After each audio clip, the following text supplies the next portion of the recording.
आत्मविश्वास डगमगा सा गया, भय, दुख, अनिद्रा बढ़ गई है। देखो, जब तक हमारे पूर्व पाप नष्ट नहीं होंगे तो हम कोई भी सफलता का कार्य करेंगे तो हमें असफलता में गिरा देंगे।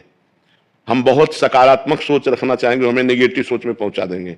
यह है पाप का परिणाम, और पाप को नष्ट किए बिना हम सुखी नहीं हो सकते। इसलिए पाप नष्ट करने के लिए और भी उपाय हैं, जैसे तीर्थयाटन है, गंगा स्नान है, और भी है, लेकिन सही सटीक पाप की जड़ का नाश कर दे नाम है।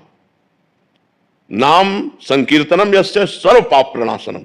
आधा घंटा नाम कीर्तन करो जोर जोर से, और चलते फिरते नाम जप करो, देखो सब पॉजिटिव हो जाएगा। आधा घंटा कोई नाम कीर्तन करो, जो नाम प्रिय हो आपको, हरे कृष्ण श्री राम जय जय, जो भी राधा राधा राधा, खूब जोर जोर से भगवान नाम कीर्तन करो और चलते फिरते नाम जप करो, फिर देख लो आप उसका परिणाम, फिर आप खुद अनुभव करें। लेकिन लंबे समय तक, 2-4 दिन किया फिर पाप कर लिया, फिर 2-4 दिन किया पाप किया, वो बात नहीं है।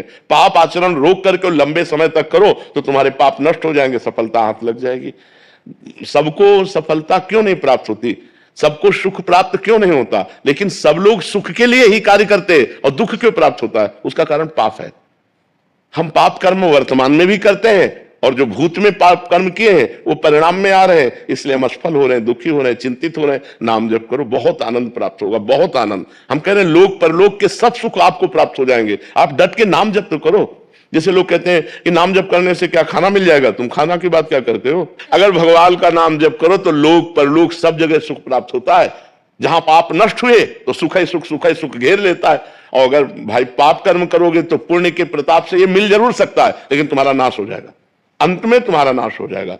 अंत में तुम जीरो पे होगे, कुछ तुम्हारे पास नहीं होगा। अगर नाम जप कर रहे हो, आज दुखी हो, चिंता मत करो, कल सुखी हो जाओ। हमको भोजन तक नहीं मिले 8-8 दिन, जो आज हम आपको प्रमाण दे रहे हैं कि हम गाड़ी पे चल रहे हैं, तो कल हमको भोजन नहीं मिला। सर्दी में ओढ़ने के लिए कंबल नहीं था, बोरा ओढ़ते थे, टाट समझते ना, जिसमें गेहूं का आटा भरा जाता है, वो बोरा ओढ़कर सर्दी पार करते थे।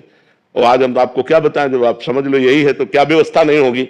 हर व्यवस्था है, राजा बाबू की तरह भगवान रख रहे हैं। तो कल जो था वो जो दुख में था, उसमें हम धर्म को नहीं त्यागा, बड़ी कठिनाई से आगे बढ़ते रहे, तो आज वो बात आ गई जो लौकिक और पारलौकिक। ये तो सांसारिक सुख है, लेकिन भागवतिक सुख हम तुम्हें बता भी नहीं सकते कि कितना भगवान हमें आनंद देते हैं। इसलिए नाम जप करो, चिंता न करो, सफलता चरण चूमेगी यदि भगवान की शरण में हो और भगवान के आश्रित हो। महाराज जी, निरंतर प्रयासों के बाद भी जब असफलता मिलती रहे तो स्वयं को मोटिवेट, क्या प्रयास करते हो, लौकिक ही प्रयास तो करते हो ना, अपने पूर्व पाप के नष्ट करने का प्रयास तो नहीं करते। कि आप कोई अनुष्ठान कर रहे हैं, आप भजन कर रहे हैं, आप परोपकार कर रहे हैं, आप तीर्थयाटन कर रहे हैं पवित्र भाव से, ये तो सब कुछ है नहीं। तो पूर्व में जो पाप कर्म किया है, अब जो आप सफलता के लिए प्रयास करते हैं वो आपको असफल कर देता है, गिरा देता है।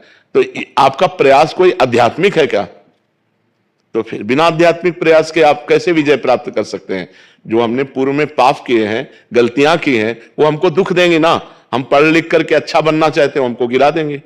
हमारे पास सर्टिफिकेट लेकिन नौकरी नहीं मिलेगी, व्यापार में पैसा लगाते हैं लेकिन सफलता नहीं मिलती है, तो वो हमको दुख देगा ना पाप कर्म। तो उस पाप कर्म को नष्ट करने के लिए हम क्या प्रयास करते हैं, विचार कीजिए। कोई प्रयास नहीं करते ना, तो उसके लिए प्रयास करो। हम कह रहे हैं कुछ मत करो, राधा राधा राधा राधा राधा नाम जपना शुरू करो। काउंटर लो और गिनती से 50,000 रोज नाम जप करो।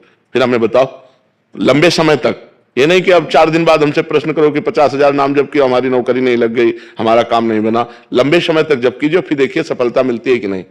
कुछ जने बिना प्रयास के भी महाराज जी, क्या उनका पूर्व का प्रार्थना, पूर्व का पुण्य है कि उनका प्रयास कोई ज्यादा प्रशंसनीय नहीं है, पर वो सफलता प्रशंसनीय प्राप्त कर रहे हैं, ये पूर्व का पुण्य है। ऐसा भी देखा जाता है कि वो बिना उसमें योग्यता भी नहीं है, बिल्कुल, हाँ, योग्यता भी नहीं, प्रयास भी नहीं, सफलता अधिक है, ये पूर्व का पुण्य उनका काम कर रहा है। योग्यता है, प्रयास भी है, लेकिन सफलता नहीं, ये पूर्व का पाप उसको गिरा रहा है। क्रम होता है, जब पुण्य लगेगा तो आप पाप कर्म करो तो भी उन्नति होती चली जाएगी, और जब पुण्य का संयोग आएगा, जैसे पाप का लगा संयोग, तो अब आप चाहे जितना पुण्य करो, आप चाहे जितना धर्म करो, वो आपको दुखाई देता चला जाएगा। और पुण्य का संयोग है तो आप पाप कर्म करो तो भी आपको सुख मिलता चला जाएगा। लेकिन जब ये पुण्य खत्म होगा और पूर्व का पाप और वर्तमान का पाप मिलेगा तो आपको कष्ट दे देगा।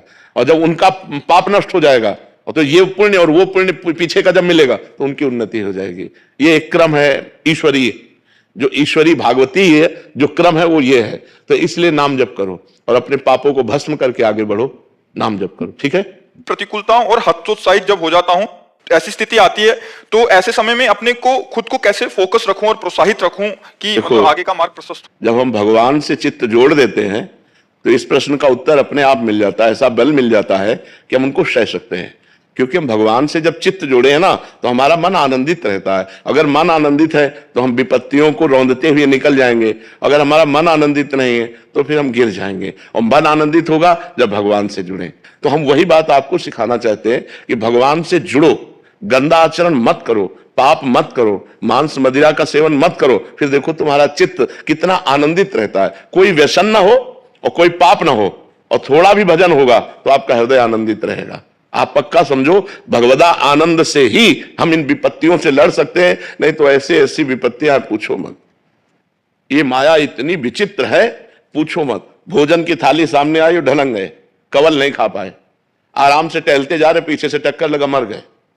हमारा कब शरीर छूट जाए, हमारा कब क्या घटना हो जाए, इस संसार में कहा नहीं जा सकता। इसलिए मालिक से जुड़े रहो। तो हम विपत्तियों पर तभी हावी हो सकते हैं, भारी पड़ सकते हैं, जब भगवान से जुड़े। नहीं, विपत्तियां हम पर भारी पड़ जाएंगी और हमको गिरा देंगी।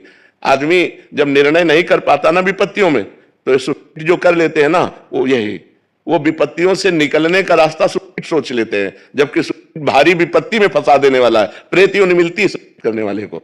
तो हमारे ऊपर विपत्तियां भारी ना पड़े, इसलिए भगवान का नाम जप करें, भगवान से चित्त जोड़ें और ये विश्वास करें कि आज दुख आया है तो हट जाएगा, कल हमारे सामने सुख भी आएगा। ऐसा नहीं है जैसे दिन आया है तो रात आएगी, हम तैयारी रखें। अगर रात आ गई है तो परेशान ना हो, दिन आने वाला है। दुख आया है तो सुख आएगा, सुख आया है तो दुख आएगा। ये एक क्रम चल रहा है, मनुष्य जीवन का क्रम है। हमको तैयार रहना चाहिए। जैसे हम रात्रि के लिए बिजली गई तो हम इन्वेटर की व्यवस्था करते हैं, जनरेटर की व्यवस्था करते हैं कि हम अंधेरे से व्याकुल ना हो। ऐसे ही दुख आने वाला है, हम नाम जप करें, दान पुण्य करें, तीर्थ स्नान करें, तीर्थ याटन करें, जिससे हमारे पास पुण्य हो और मैं